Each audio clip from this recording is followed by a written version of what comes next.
Teddy Feinberg, Brook Stockburger, week 2 of the Teddy and Brook show. We usually do the shoot in the morning. It's the afternoon now, and it is about 175 degrees. Yeah, 175, 176. It's pretty hot out here, but it's good. Maybe I'll sweat off a few LBs. Yeah, I just had Signs Gorditas. Woo! Now it's nap time. God, I need to pass out. I'm going to pass out after the show, I think. We're going to start talking about high school football. We have some critical games this weekend. The game of the week, clearly, at least in the mind of some people in the area, is Mayfield at El Paso Franklin. El Paso Franklin's a great football team. Yeah, Mayfield's 0-1 on the season, played a very good game at El Paso El Dorado. Yeah, Trojans went on the road last week. Almost won, had 19 penalties to 3, versus their opponent, Americas down there. Right, was it Americas? No, it was El Dorado. Sorry, El Dorado.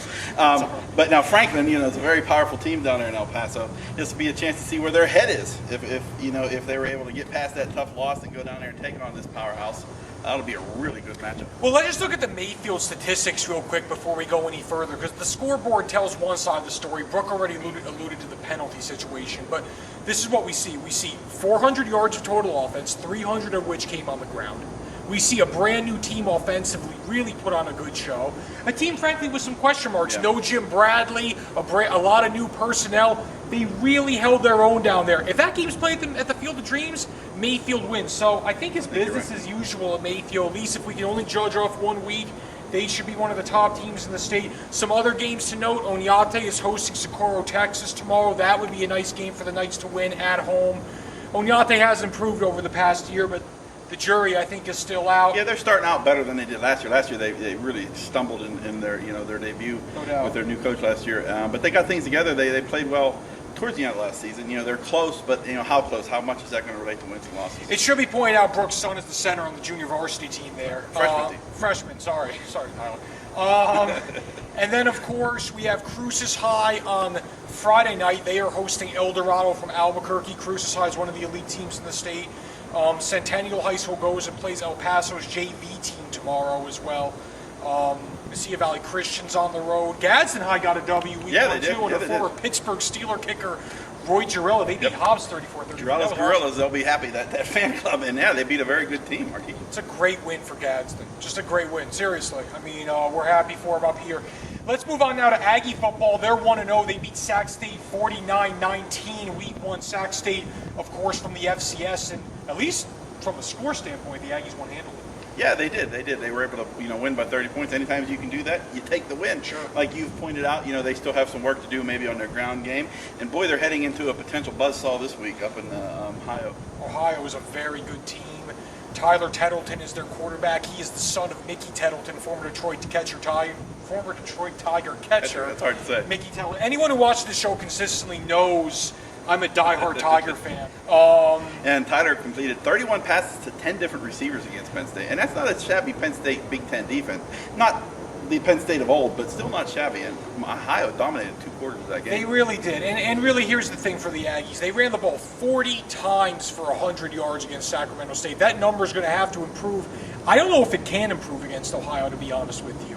They're going to have to find a way to make it better. It's interesting. Ohio came out against Sac State. Here's a little football X's and O's for you. They played a zone defense in the back end, and they rushed forward. When they decided to blitz Penn State, the game flipped. We'll see how they decide to play the Aggies, but clearly there's going to come a point in time where they decide to say, you know what, we're going to attack them. How the Aggies protect Manly is key. They got to protect Manly. They got to run the football better. Yeah. They just have to. Football, you have to establish your ground. If they're going to be able to put their ears back and just come after Manly, it's going to be a tough game. We'll be able to hit the quick hit off, with the blitz and maybe, throw the underpass for 5 yards or whatever and keep the ground game moving a little bit that way. As Brook alluded to, this is one of the Aggies' toughest games on the schedule easily this year. Ohio's really a 5 major team. We would be remiss if we didn't mention Aggie volleyball, 5-1 record. From a consistency standpoint, they really are usually challenging for conference championships. Coach Jordan. Mike Jordan has done an absolute fantastic job. Been there for years now, and he's a great coach. Sure is. He's a great coach. We have the Aggie soccer team. They're opening up. I mean, they've played 4 games already this year. They have a W, they have a tie, they have 2 losses. They open up at home this weekend. They play Sam Houston State on Friday and then Weber State on Sunday. Sweet 16 volleyball tournaments in town. Championship's going to be at Centennial on Saturday. And gosh, I hate to be leaving anything off the list here. Am I? Steelers are going to beat the Broncos Sunday night. Lions should beat the Rams. Yeah. Well, guys, it's always fun. There were some slip-ups. Actually, I picked the Broncos. You did. I did. You know, that's our football picks, and Brook went against the Steelers. Yep. But you know, I mean, at the same time, we're trying to win, right? Yeah, exactly. That's going to be a good game. That's going to be a good game. I'll be rooting for the Steelers. Don't get me wrong.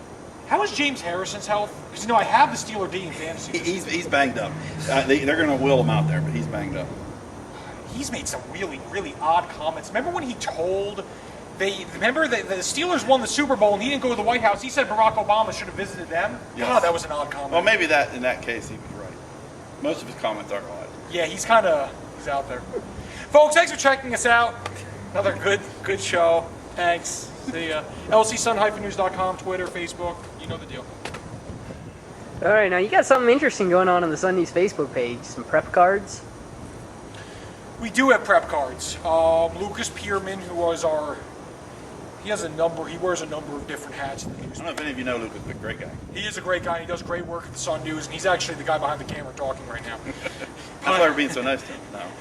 But he came with an idea where we would develop football trading cards. We got headshots from Kim Ju Photography, E-Step Photography, Rich Chavez Photography. Thanks to all those people. And Lucas developed football trading cards that we have on our Sun News Facebook page. You can check them out. You can print them. You can like them. You can comment on them. And really, it's all about the kids. We want to get the kids' faces out there. It's a great opportunity to promote high school football in the area. There's actually a lot of good things going on Sun News Sports Facebook. If you're not involved in there, you're completely in the dark, and you really need to, wake up. It's really cool. Anything else, Luke? Steven Strasburg. Shutting him down a couple weeks early. You got to go. You have a chance for a World Series, you play. I mean, yeah. Unless they have information that we don't know, that his arm's going to explode after X number of innings, you got to play him.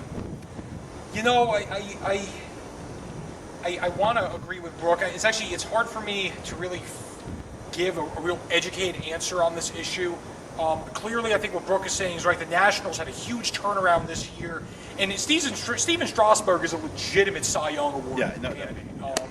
He's had a great, maybe Johnny Cueto, R.A. Dickey. There's some other guys in the mix. Strasburg's been great.